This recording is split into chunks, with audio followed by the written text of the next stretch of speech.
Hi, my name's Isaac, and this is a brand new Honda Pilot Elite. And today, I'm gonna review it for you guys.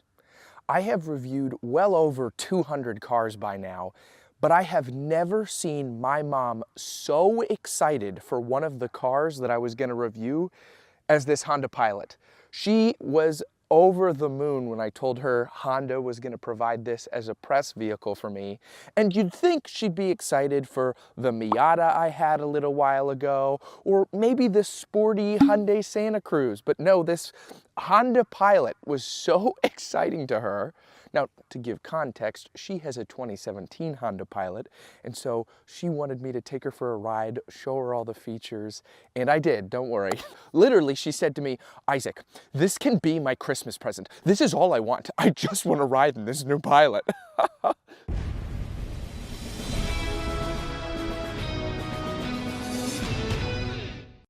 The Honda Pilot was recently redesigned for the 2023 model year.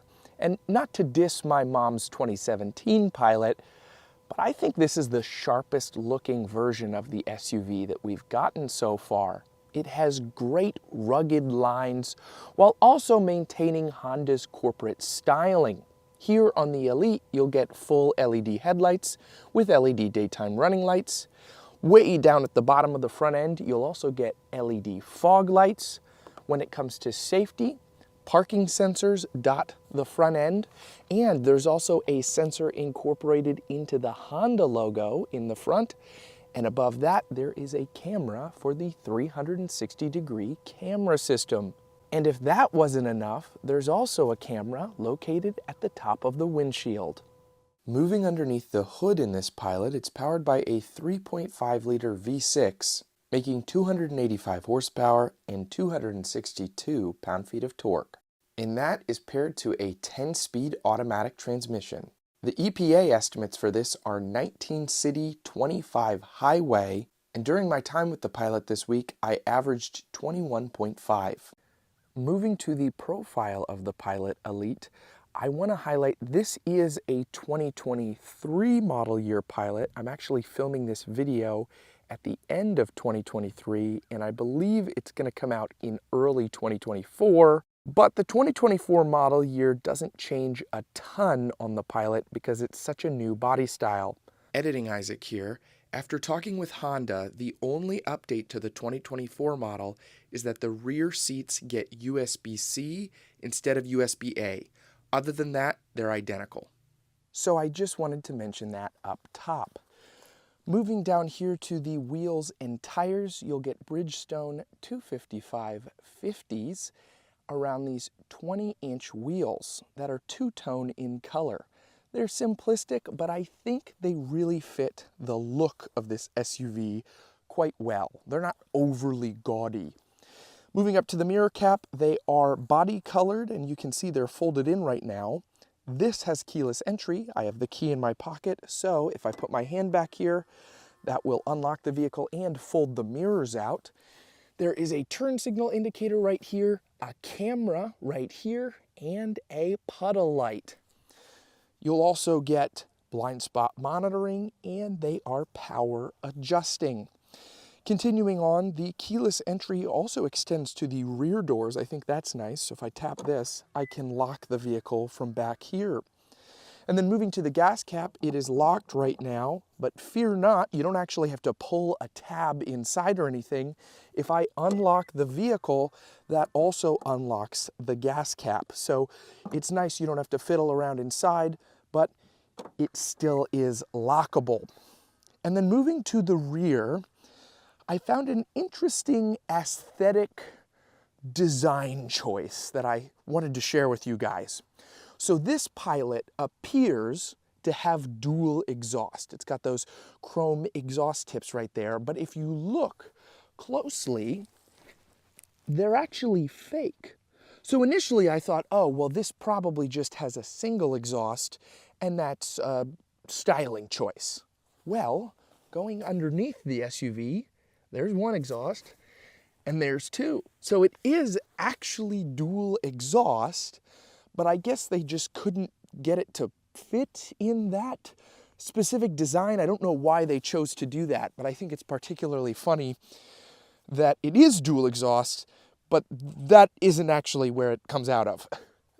Anyway, you'll have parking sensors right there, all-wheel drive, and the Elite badge, your backup camera, and the Pilot logo, as well as your Honda badge. I kind of wish that that Honda badge was blacked out along with the all-wheel drive and Elite.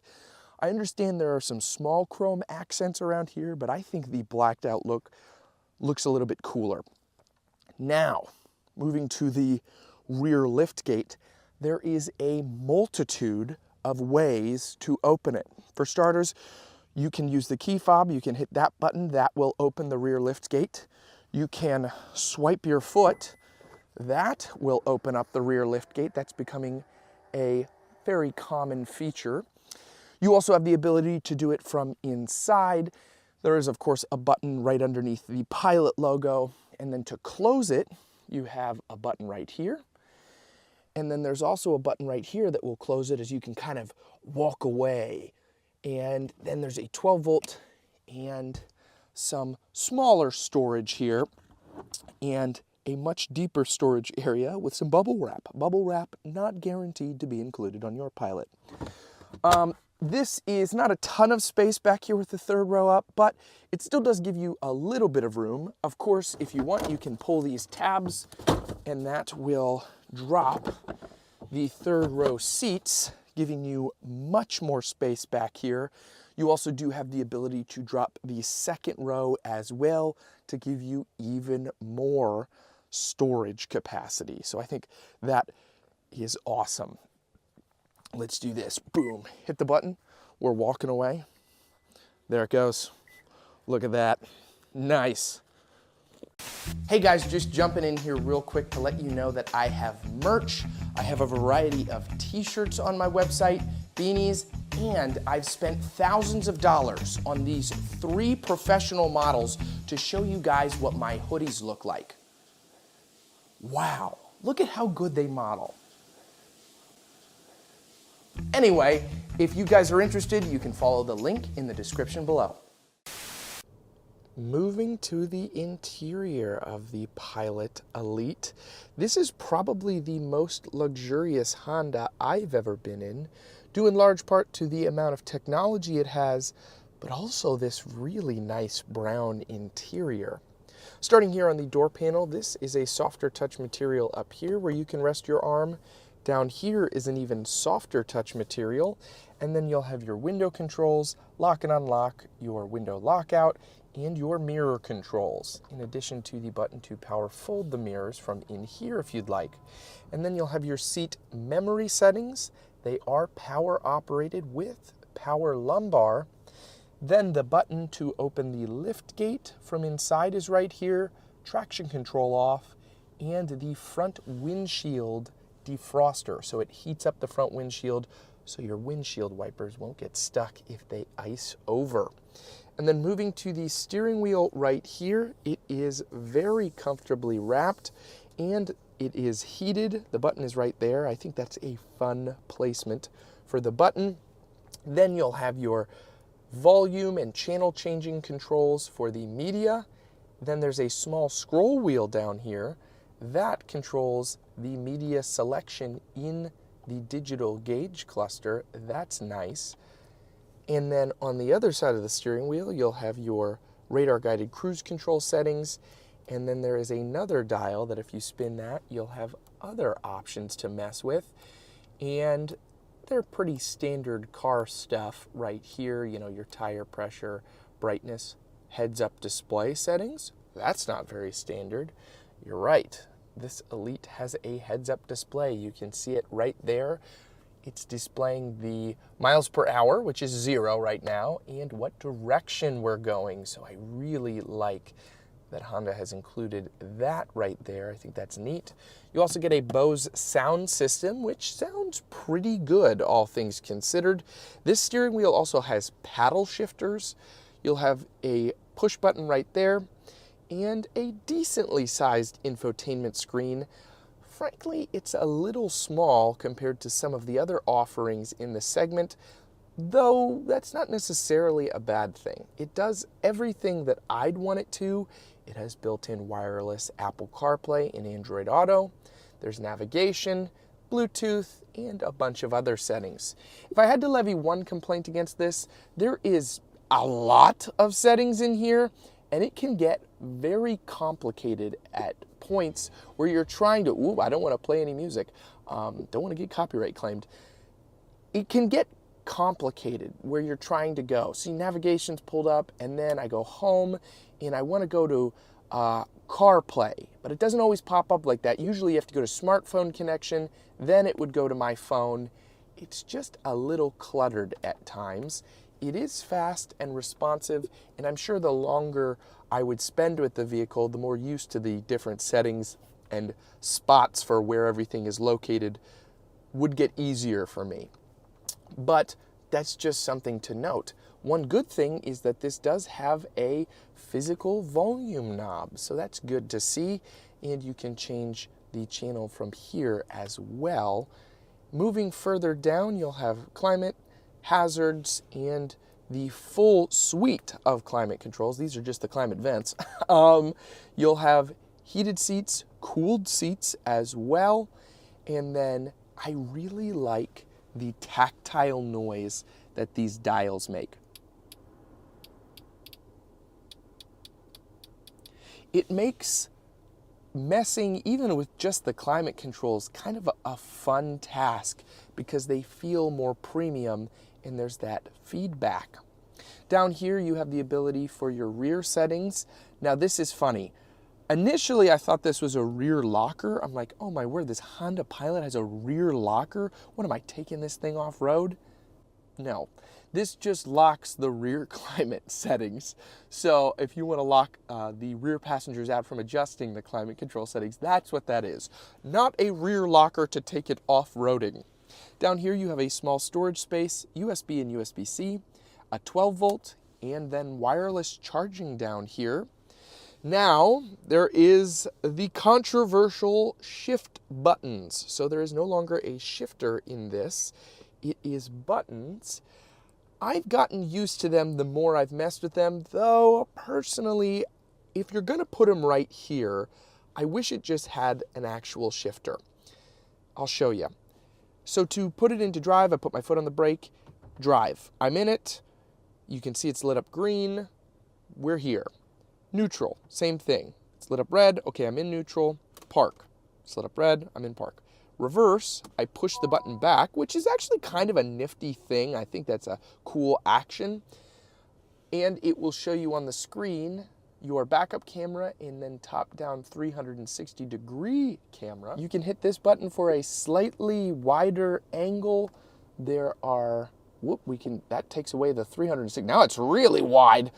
That takes away the top down, and then there's also brightness right here, so you can mess with that. I think that's a neat feature, and it gives you some nice customization on that. And then coming back down to the buttons, I think I'd have less of a problem with them if they were located up here or maybe up here, freeing this area up for more storage or maybe a bench seat in here.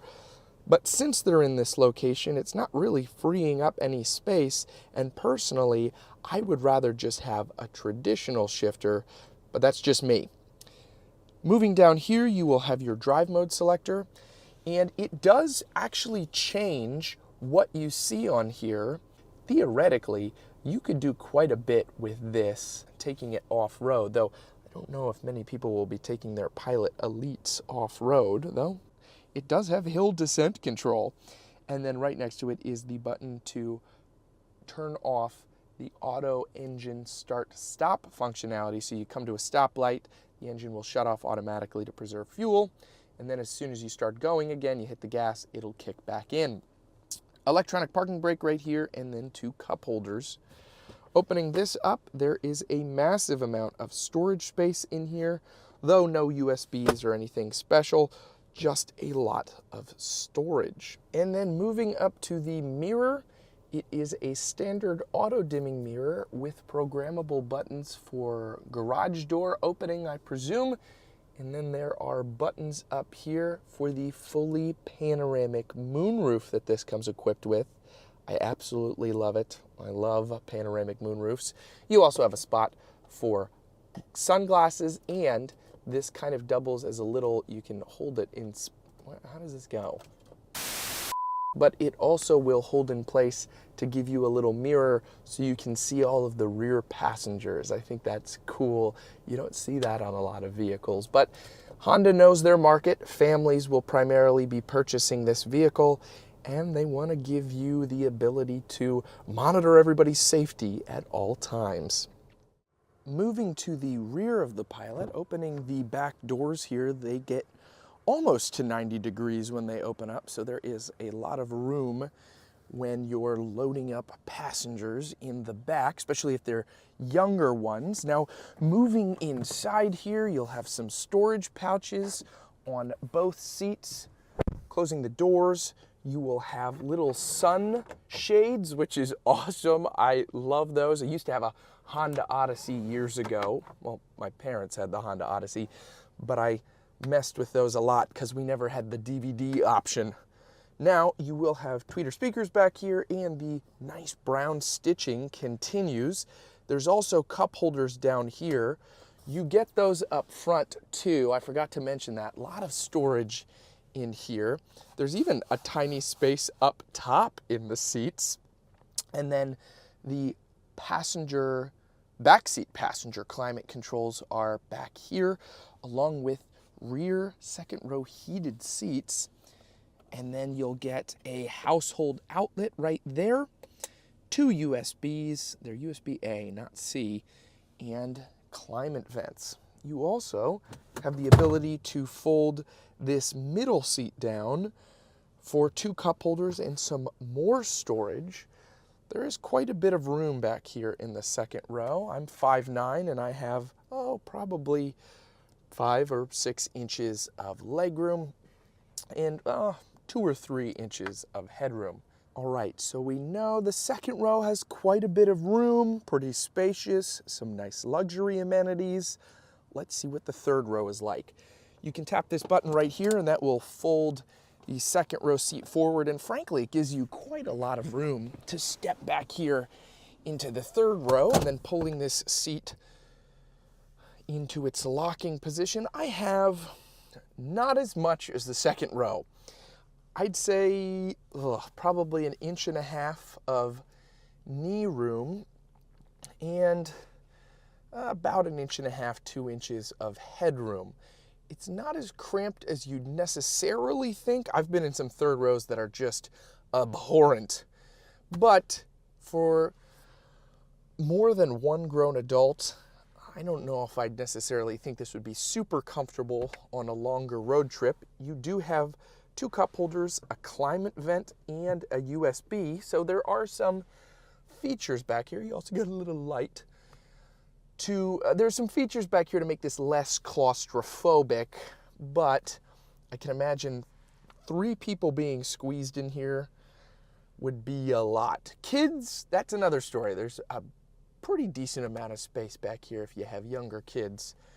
And if you want to get out of here, you just tap that button and it will slide forward, and then we can get out. Now, if you want, there is a pull bar right here to give the third row passengers a little bit more legroom, and that of course sacrifices the second row legroom, and then you have to push the first row up a little bit, but there is the ability to give them a little bit more space in the rear.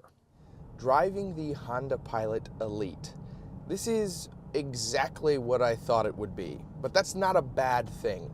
It's a more refined version of my mom's Honda Pilot. It drives smoother, it's a little bit better around corners, though it's not a sports car. It accelerates pretty quick. If I lay it down, it gets going very quickly, though of course there is a little bit of a delay. It definitely handles well overall. This last week of driving it has been wonderful. The seats in here are incredibly comfortable. It's been very cold in Pennsylvania, so I've been using the heated seats, the heated steering wheel a lot, and I've really enjoyed my time with it. It's not a vehicle kind of like how I mentioned up top, that's gonna be a looker. Like, people are gonna be like, wow, you have a Honda Pilot. But it's definitely something that goes under the radar, is very luxurious, especially for the price, and it provides everything you need. Seriously, if I'm ever blessed to be a dad someday, I'm looking for a 3-row SUV like this or the Mazda CX-90 I reviewed. I'm not looking to buy a Miata. That's just not practical. Honda knows how to make a reliable vehicle too, and I have no doubt that this will be able to go well over 100,000 miles without any issues. My mom's 17 Pilot is that way right now, and we've had Hondas for years in our family, and so many families have also had that because they're so reliable and straightforward. The only thing I don't really feel is super straightforward is the infotainment system. Like I said, it's a little cluttered at times when you're digging through the menus. It can be kind of confusing, but I've only had this car for a week. I'm sure the longer I had it, the more I'd be able to understand the layout of how everything works. And also, I've just been using the Apple CarPlay for the most part, which is probably what most people will end up doing anyway, and that is very easily navigatable. I don't know if navigatable is a word or not, but you know what I mean. Well, that's just about gonna wrap up my review of this Honda Pilot Elite. I really hope you guys have enjoyed. Before I go though, I'd like to mention that I am a Christian, and if you have any prayer requests, I would love to be able to pray for you. You can leave those in the comment section below. And lastly, I'd like to close out on a weekly scriptural reading. This week, it's Proverbs 19:1. Better is a poor person who walks in his integrity than one who is crooked in speech and a fool. All right, guys, I'll see you next time. Take care.